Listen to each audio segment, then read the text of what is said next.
I would like to call Professor Dustdar to the stage to speak about edge intelligence.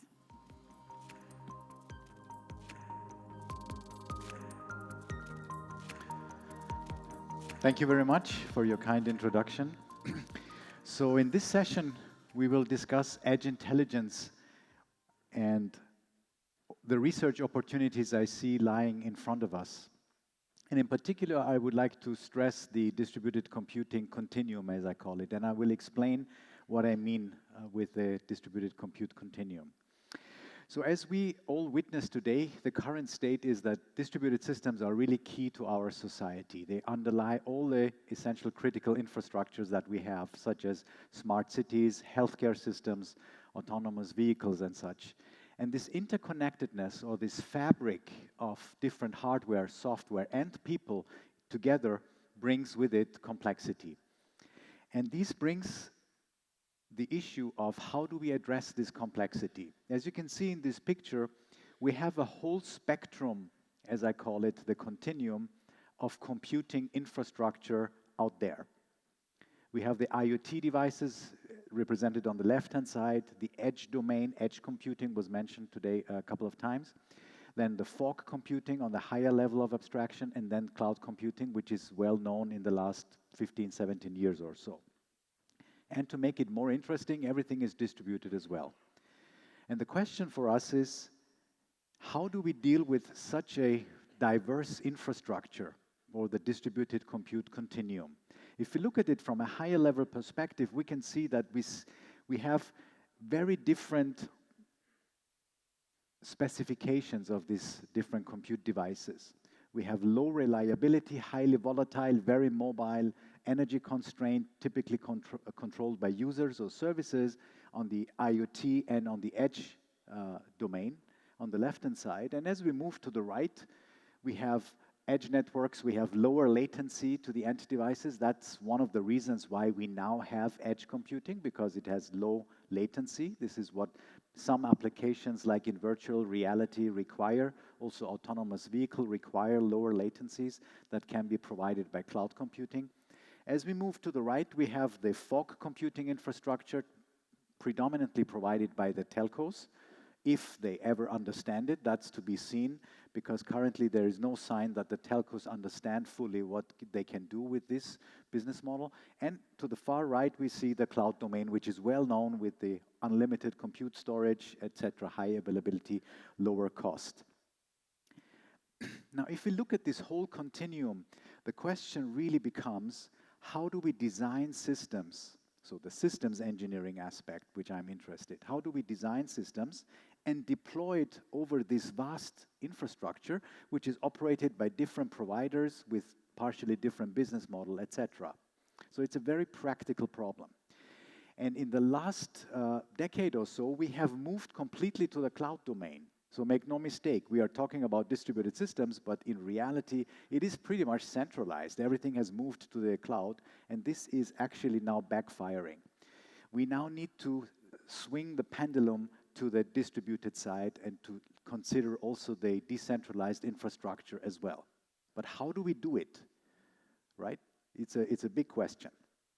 So how do we make this infrastructure, as I depicted it here, more intelligent? Because ultimately we require more intelligence in this whole infrastructure. It's not just a question of the super magic cloud.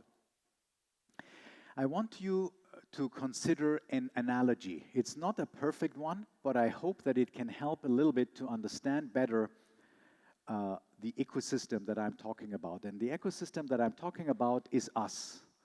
I hope you don't disagree with us, because everybody here has the same ecosystem, more or less. So the human body is a very good representative and serves as an analogy for this talk here. So the human body is comprised of a series of complex systems, undoubtedly, very complex. So we have the skeletal system, we have the nervous system, we have the cardiovascular system. Essentially, this constitutes an infrastructure system in the body. Then we have also the lymphatic system, the endocrine system, etc., which constitutes a regulation system in this ecosystem in itself. Now, if you look at the nervous system representing the infrastructure in the body, it's quite interesting because the brain, the spinal cord, the spinal nerves, the cranial nerves, etc., they are controlling an environment computationally with 86 billion neurons. So it's a big computational infrastructure. It's not a joke, right? So it's a computational infrastructure, and this computational infrastructure takes care of the overall human ecosystem. Then in the cardiovascular system, with the heart as its center, at its center we have the management of the blood cells, the hormones, the nutrients, etc.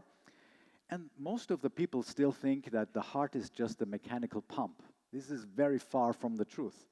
The heart is also a computational engine, as in the Oriental cultures, everybody knows what importance the heart has. But the heart itself has also computational infrastructure in itself. So it has 40,000 neurons as well. What these neurons are actually computing is not super clear in research. I digged a little bit deeper into this for personal reasons. So it's quite interesting to understand that there is also a computation going on. And the whole point I'm bringing this as an example is that we ourselves are composed of a system of systems. So why not have a look at what can we learn from that? How does infrastructure, how does regulation actually work here? In the lymphatic system, which is part in the endocrine system, which is part of the immune system, it protects the body against foreign invaders. It responds. It has response to injury, stress, etc. So there is a lot of research going on in the medicine, of course, in the medical field. In this talk, I will focus on infrastructure systems and what I believe in systems engineering we can do and should do in order to bring this analogy to the point in the world of systems. So in our research, we map different aspects and try to mimic the human body in the way that it is regulating these complex infrastructures. So my research is basically focusing on 4 aspects, which I represent here. On the infrastructure level with deep SLOs and different types of learning, which I will briefly talk about here as well, and also zero trust regarding the regulation system as we move along. But there won't be time to talk about that. So the distributed compute continuum is a composite complex system, and it has infrastructure systems, it has devices, and it has sensors that it is depicted in this picture on the right-hand side, representing the skeleton, so to speak. It has connection and communication, it has data flow going on. So we have these different tiers representing these different aspects that I'm talking about.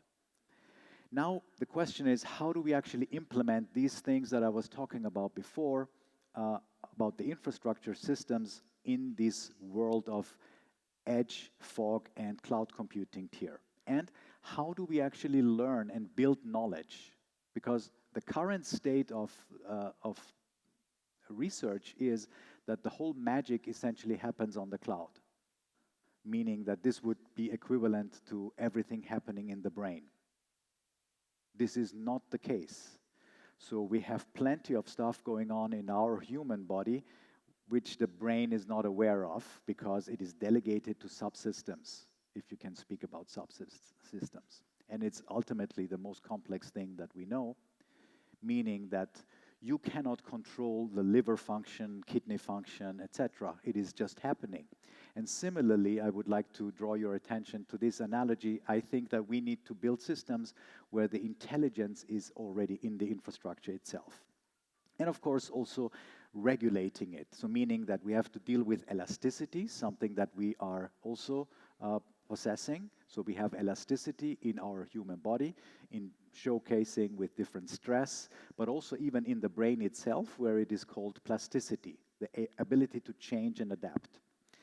So this goes on with self-adaptive systems and autonomous systems, which we will hear in the next presentation. So we have to deal with a number of different issues, dealing with what to do when connections fail, what to do with fault tolerance in these different systems, because these different parts, they can come and go, things can break, etc., right? Devices might fail and all of these things. And on top of that, privacy and security, of course. Now, in order to illustrate the point, I want to show a use case, drilling down, and the use case is very simple. The purpose is not to impress you with the use case, but just to give you a very simple example to illustrate the points I'm trying to make. So consider this continuum as we are talking about IoT, edge, fog, and cloud. And the use case is that we have a infrastructure like a traffic flow management. So we are monitoring the traffic flow by looking at traffic cameras with an input source. We have video processing engines equipped with AI, so they are monitoring the situation in the streets. We are using the internet, and we are doing some analytics and control by looking at the dashboards. We are looking at the data, we're building the models and the analytics of that, right, in order to make decisions. This is a very frequent scenario in virtually all of the world in smart cities, so to speak. This is one little nugget of the smart city use case. In this little use case, you can already see that we have a number of research questions, because currently the elastic measures that we have at place are not enough to scale these AI boards with the cameras. We don't know really how to do it. The current view on infrastructure, utilizing SLOs. SLOs is a concept that we know from cloud computing, is called service level objective. So you define the objectives that these different functions need to have, and then you monitor those. Are you inside these thresholds? How, and also how to assess these different configurations that we might want to do. It's still really not known, because everything is done on the cloud, so it's a very limited state of affairs that we currently have. Or the current adaptive cycles need to be defined for each autonomic component. So what about the different granularities? Because it's a complex system, we need to be able to compose it to higher granularities. So there are lots of questions already in this Mickey Mouse example that I'm showing to you. So we have to understand where to act, when to act, what do we need to modify, and what can we expect if we make a change in the configuration of one part of the system. So we have to have a better understanding of causality. This is the holy grail as far as I'm concerned. We need to understand the relationship between all of these different components which are out there. How do we do that? Let's look at the analogy to the human body again. The human body has a principle of homeostasis. To be in balance, this brings resilience, right? So if we are having a problem in the body, it shows itself. It manifests itself by having high temperature or having a blood pressure issue, etc. But actually the human body always heals itself until it cannot. But the healing process is always what is happening here. And we are learning how to maintain our equilibrium, our homeostasis. But the problem really, which we all encounter, is that sometimes we are not really able to measure exactly what's going on. We just say, okay, I don't feel good. I not feel well. I don't know exactly what's going on. So you don't have fine granular access to, oh, my kidney has this problem, or my liver is a little bit a fatty liver, etc. So you are not able to access this. And this is somehow the problem of the world of the systems too. We are not really able to measure what's going on in the system, and I think we need to change it. And one of the first things I started to do more research on 10 years ago was the principle of elasticity. Elasticity is a principle in physics, which we also know from material science, which says something about putting stress on a material, it deforms, and if you take away that stress, it goes back to its initial form. And I thought it's wonderful, actually, if we could take this fundamental principle, which brings resilience, and apply it to the world of systems as well. Now, you might say, isn't that the same that we currently have? Elasticity, it's very popular in cloud computing. We are talking about this all the time, right? So, and actually, when you look deeper, at least as far as I'm concerned, this is not really elasticity. It's more like scalability, considering the worst case in mind. When I'm talking about elasticity, when I'm talking about it, I have more in mind than just scalability. I think of it as a three-dimensional space. And these three dimensions are resources, quality, elasticity, and cost. So quality elasticity means the quality of the data input and output, for example, of one computational unit. And the cost elasticity, meaning what are the costs and how do they develop. So the point I'm trying to make here is that if you build elastic systems, you would like to attach these elasticity properties to the components that you are dealing with and operate in this three-dimensional space. So we developed a language, for example, to attach and specify this descriptively, these elasticity specifications, and attach them to these different levels of abstraction. Can be cloud service units when you don't know any details, can be units, or can be even code regions, for example. And you attach an elasticity requirement saying, okay, I need data accuracy above 90%, and the cost should be below €4, for example. Or I want to maximize data freshness coming from the IoT sensor, but only if the cost is not more than X amount. Now, this principle helps us to navigate this three-dimensional space in the world of these systems. Because nowadays, when you program systems, you are not taking into consideration these different elasticity requirements. But we think it's a fundamental thing to consider these three dimensions at the same time and bring it out of the business logic, not remain these things in the business logic. Because that is actually part of the infrastructure increasingly. So then, it helps us to understand over time how the application is evolving in this three-dimensional space. We can have a look at the elasticity space functions, determining is my application behaving in this lower and upper boundaries, and I can look at the elasticity pathway functions, looking at how is my application developing in a particular dimension, for example, the cost, and then have more to say about what is going on. Now, this we have done for 10 years, and we have applied that successfully in cloud computing, and we are now stretching this to the edge as well, so we have a better handle on the edge itself. The goal is, of course, to reach an equilibrium of systems. That is the goal, right?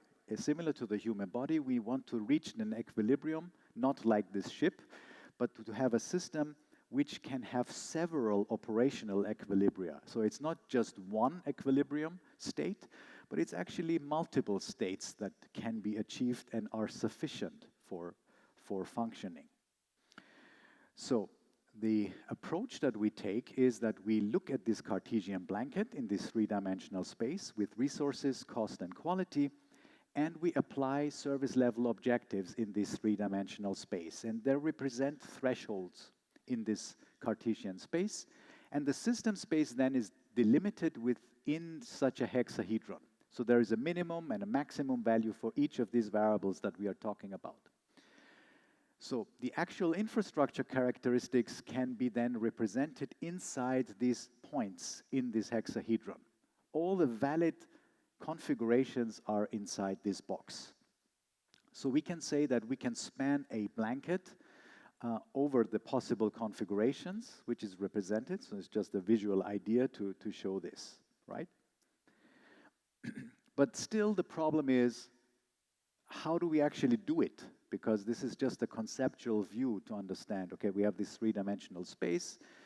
All the configurations which are healthy, so to speak, are inside this hexahedron, but how do we move from here? So more recently, we have then started to look into mathematical constructs which might be helpful for doing this. One concept by Pearl is the so-called Markov Blanket. The Markov Blanket is a very simple concept which provides conditional independence to the central variable. Basically, the idea is to infer the state of the overall blanket, so to speak, by just looking at one, so not looking at the whole. Reduce the complexity, in a sense. This is one mathematical construct which we believe is very helpful for the journey to achieve this goal. The second one is an ontological perspective, which goes on and uses this Markov blanket then and separates the thing itself that you are looking at from its environment, which has some conditional independence. And then it defines 4 types of nodes. It has the internal node, which is the Markov Blanket central node itself, the N in this case. The external nodes, the environment, so to speak, and the Markov Blanket states S and A, where S is the sensory nodes for the input from the environment and then acting on N, and the action nodes, receiving the input from N and then acting on E, on the environment. Now, this ontological perspective is quite interesting because it develops out of neuroscience. So Carl Friston, a very influential proponent in neuroscience, has developed this concept building on top of Markov blankets. And we are beginning to use that. And the purpose for this is that in the coarse granularity can help us that these central nodes are these resource quality and cost triangles. These are high-level abstractions, SLOs, and how these SLOs are influencing them. And the overall configuration options then, which help us to create an operational equilibrium, are defined to adapt the system at one particular level. And on the finer granularity, a single SLO, a single service level objective, can be influenced by a subset of metrics from the infrastructure and also affect a subset of other states. So we then aim to define this distributed compute continuum based on this Markov blanket abstraction with different granularities. So either on the coarse level, the whole entire application, for example, managing all mobility of autonomous vehicles in a smart city, or on a finer granularity, just a particular service to assess a particular traffic congestion, for example. And this nested capacity to cast can be cast as a causality. So it's a helping tool for us to have a causality filter to focus on the most relevant autonomic component that we have to deal with. Now, dealing with this, it's helpful because we need to provide an understanding, a learning, and building the knowledge over time. How are these different configurations evolving over time? So it's not just a matter of you discover something and then you do, but it's also about learning. So this is the second part. So we have to look at computing continuum resources, how they evolve with understanding the set of metrics, understanding using the Markov blanket, the system state, and then changing to the configuration T+1 over time. And since we are using the Markov blanket, it gives us an anchor to understand something about the causal relationship between the different components.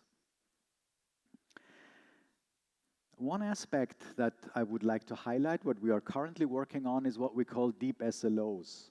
So the service level objectives are one mechanism to describe the relationship between different components, and the term deep implies a hierarchy.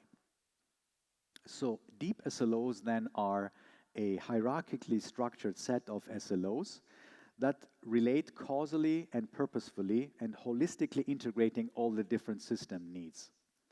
So by having different levels of abstraction, we can utilize metrics that we are measuring. We can define service level objectives. So the engineer who is designing these systems can define these service level objectives and can attach elastic or elasticity strategies in order to define how to deal with if some particular situation is encountered.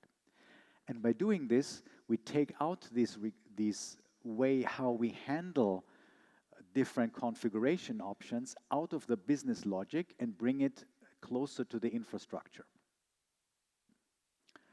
The second point is that these horizontal relations are within the same level of abstraction, and vertical relations incorporate purpose and leads to different abstraction levels as we move to the infrastructure at the bottom of this. Another aspects are that these different or these several deep SLOs can connect to the highest level. So all these SLOs are not just individual service level objectives, but they are hierarchically connected with each other.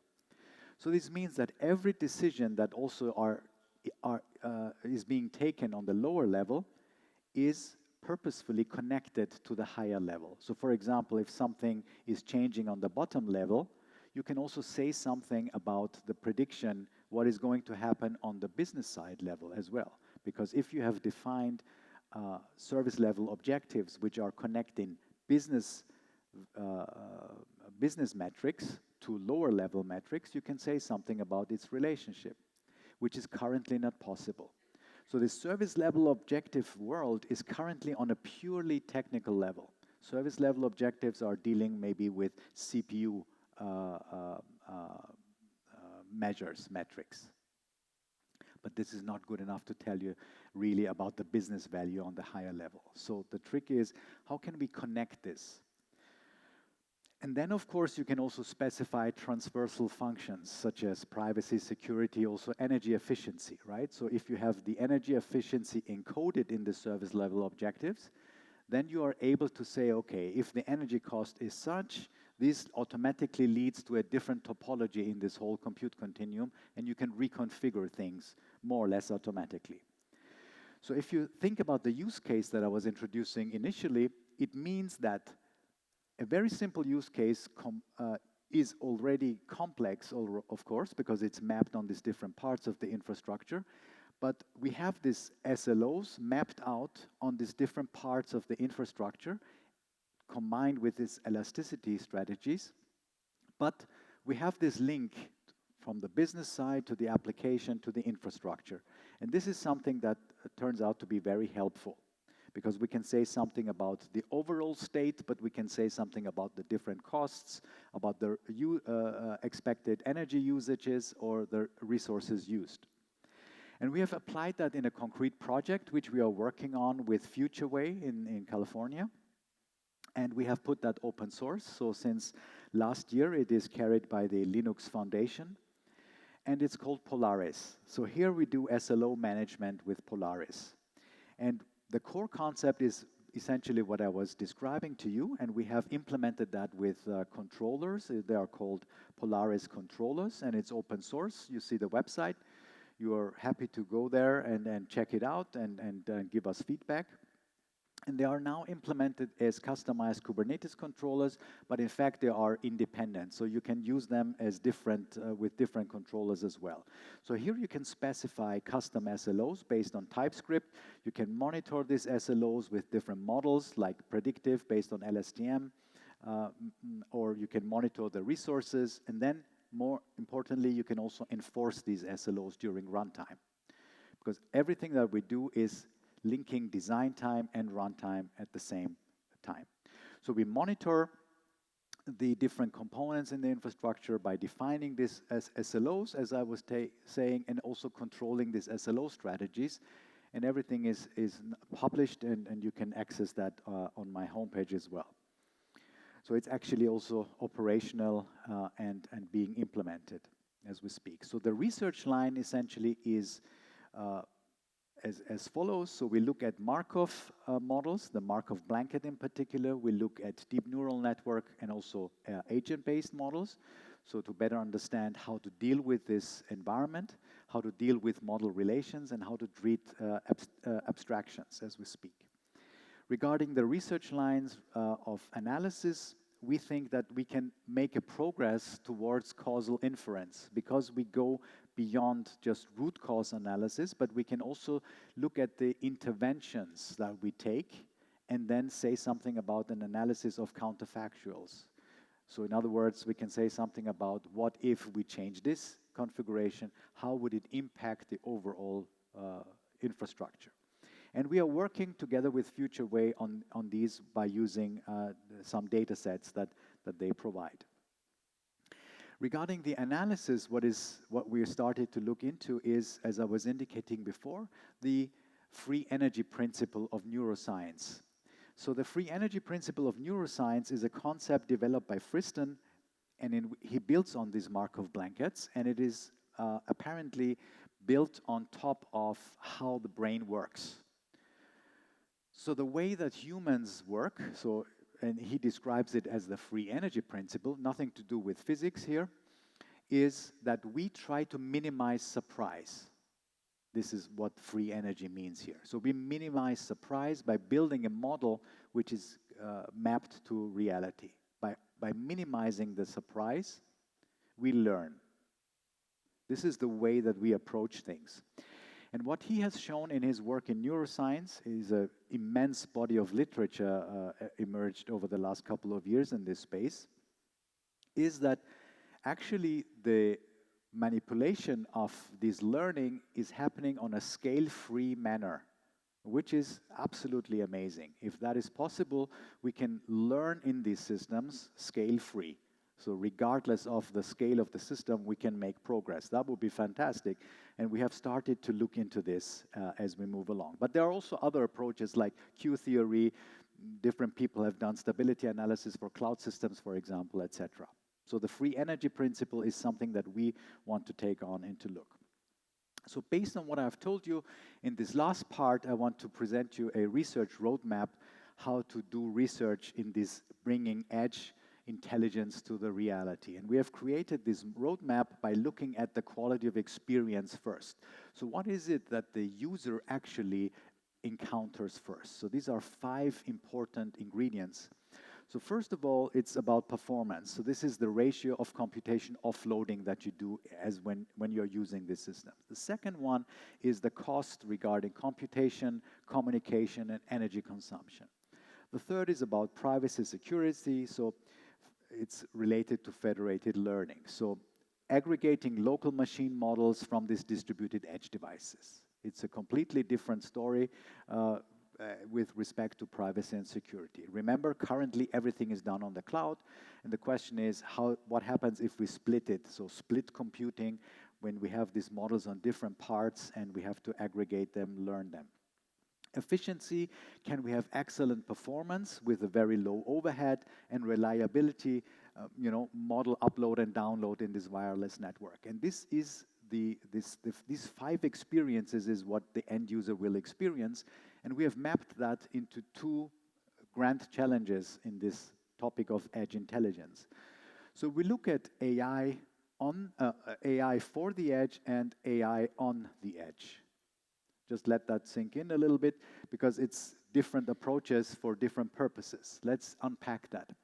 So in the area of AI for the edge, we have 3 major research challenges. It's about topology. So we need to orchestrate this with the different base stations and unmanned aerial vehicles, for example, access points.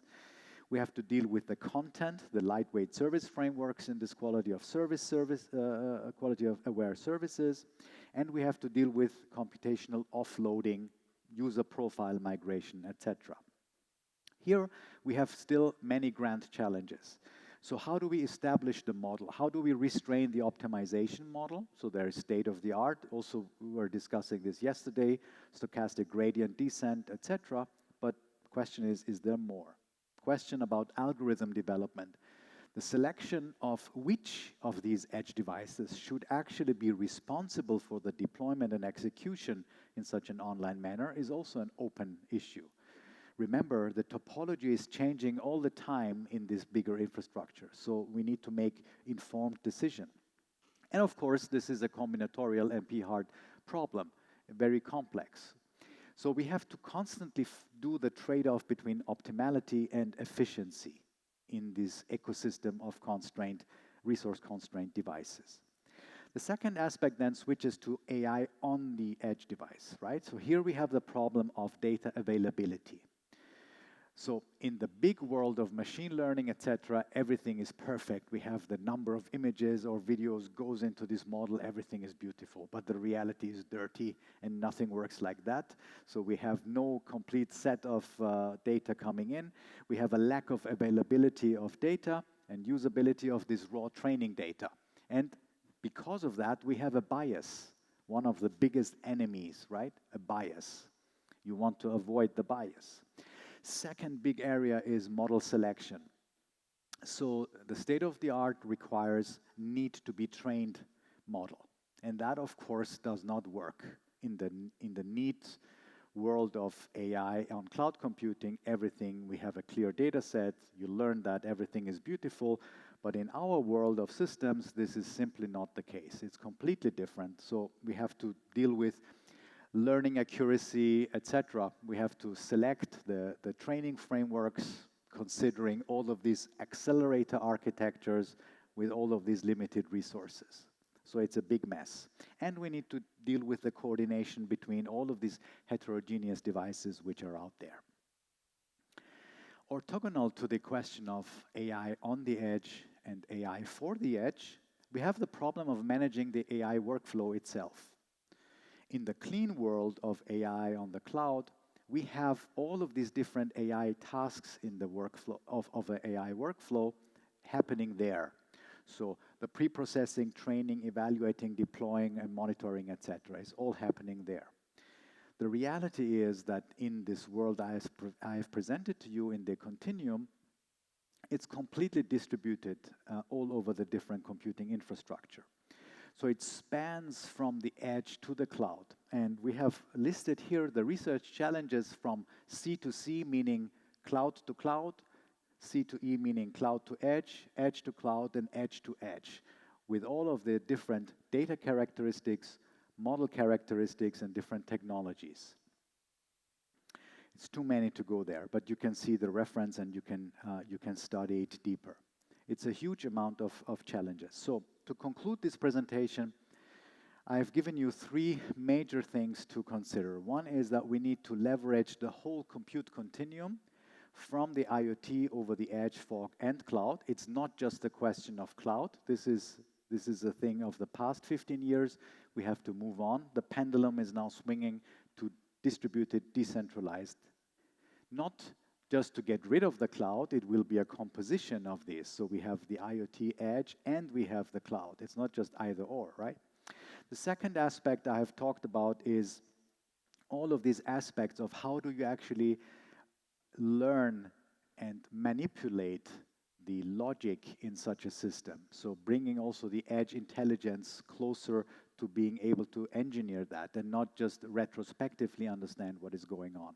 So have a better handle on the causal relationship of the different building blocks of such a system.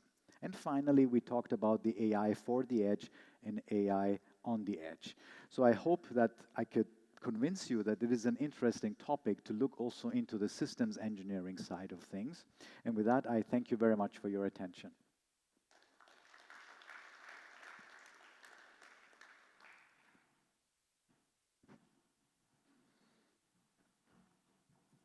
Thank you so much. You were on time, and it was very insightful discussion. So now we have 5 minutes for questions.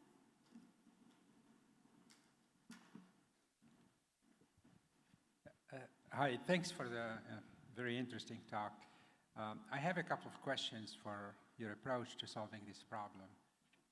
First of all, the problem is not new. Maybe the context is slightly different when you incorporate IoT in the whole framework. But essentially, the SLOs and SLIs and all the SREs and all that stuff, it looks again, it's an abstraction of a difficult set of problems.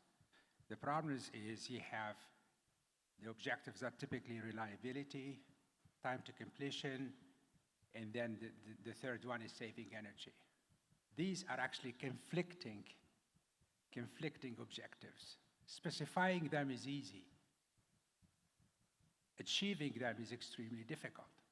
Because, for example, especially, just like we said, in a heterogeneous environment where the quality of service of the applications span a large spectrum of possibilities, how would you do that? I mean, you can have the indicators, you can have everything, but how would you implement a system so that the application will receive the proper thing? Because of this inherent conflict that exists between these objectives. Thank you. Yes, so this was exactly the point. So the core argument is that we are able to normally specify the SLOs. We can make these definitions on an abstract level. But once we map it to the lower levels, everything breaks because they are not causally linked. And what I was proposing is one way to address this gap in the linkage of these relationships. So The proposal here is to apply the concepts of Markov blankets together with a very concrete implementation of the deep SLOs that we are doing in order to specify the relationships. And once we specify them, we are also able to monitor them, and we are also able to enforce them. Yes, so we do that at scale because we have, well, the short answer is we don't know yet, right? Because this is still research. We haven't done it on scale with thousands or millions of customers. But we are getting there, right? Because we are working with FutureWay in the US, for example, having lots of customers and data. So we are making experiments with that. And once we make progress, since this is an open source project, we have to have larger deployments as well. This is, so what I was showing you here is not a product, but it is, let's say, promising from the research side, because we are able to make progress in the causal relationship, which is, I think, the fundamental issue nowadays. Because the whole AI part, the intelligence part, is completely decoupled from the rest. And we have no handle on it because we have not specified the relationships in advance. We don't, I mean, you can specify something in an Excel sheet about relationships, but it's not monitored, and it's certainly not enforceable. But I think it's a little bit, how can I say, overly ambitious to say we don't know how to specify it. In a complex system, there are behaviors that are emergent. And those behaviors cannot be actually specified ahead of time because we don't even know when they're going to happen. So if you're going to do that, how are you going to specify the unknown, the question is. So the only way we can do this is through adaptivity of the system in order for the system to respond to failures. Failures mean non-adherence to the service objectives, and be able to do that. So those are the, I mean, this is really what I'm trying to say is, like hiding away the problem by another level of abstraction through indicators or through management or specification of the objectives, sometimes really does not tackle the essence of the problem, which is how to build complex system in a simple way that we can manage to say something about their behavior and be able to adapt when things don't go right. The reason why I was talking about the human analogy is that I think it gives a good indication. It is very complex, I hope you agree, but still we are able to measure and influence it. I don't agree that the systems of the type that we are talking here are constantly showing emergent behavior. I don't think that. I think we can do better. So I think the reality for us in the world of systems is somewhere in between. So we can do better by understanding and measuring more what is happening and making changes. But the point is that we have to bring this causal relationship of these different building blocks I was arguing here, resources, quality, cost, etc., all of these parts of service level objectives plus the elasticity component, and make them explicit. Currently, these gems are all hidden in business logic. So what I'm trying to do is similar to what workflow did in the 80s. Getting the control and data flow out of the business logic, and by doing this, we are able to make better composable systems. This is essentially at the very core of it, I think. I hope that helps a little bit. Thank you. We have another also question. Yes. So perhaps my question complements the previous one. I try to be very concrete. So I understand that you have components and the layer system. So at some level, you have a constraint that the execution time should not be more than that. At a higher level, you have that the cost should not be more than that. Now, how you relate, so if I make a decision locally, how you relate, so because the relationship may not be explicit, can be if the relationship was about execution time perhaps, okay, but how you create these relations between the constraints so that you could know that if you change a variable in a direction here, this will make things worse there, or conversely. Yes. That's the question. Yeah, that's the very heart of the whole system, yes. Right? Because So here the idea is that we want to learn all these different configurations that are happening. This is the core idea. So the learning of this being, and hopefully this is why we have so much hope for the free energy principle, we can learn it on a scale-free manner. Because this has been shown in biological systems, Yes. which actually show emergent So behavior. this reminds me also of design space exploration, something like that. Because you explore the different situations and then you try to Yes, optimize. yes, something yes, like you're that. right in some sense, yes. Yes, okay. Thank you. Thank you. Thank you. And I will take the advantage. I will ask you a very generic question. So we are talking about edge intelligence, which is a very important topic to solve or to serve large language model. How you think any of you will be able to serve large language model, putting into account the energy constraints? Yeah, so I think that, at least to my experience, what is currently missing is that the energy awareness is not made explicit. And with the approaches that I have shown, I think we have a better handle to express the relationship between energy consumption and the different devices that we have. So by having this, we can say something about what to compute on which devices and the implications on the energy consumption costs. I think this is one way that we would address it. Okay. And another question is related to the quantum computing.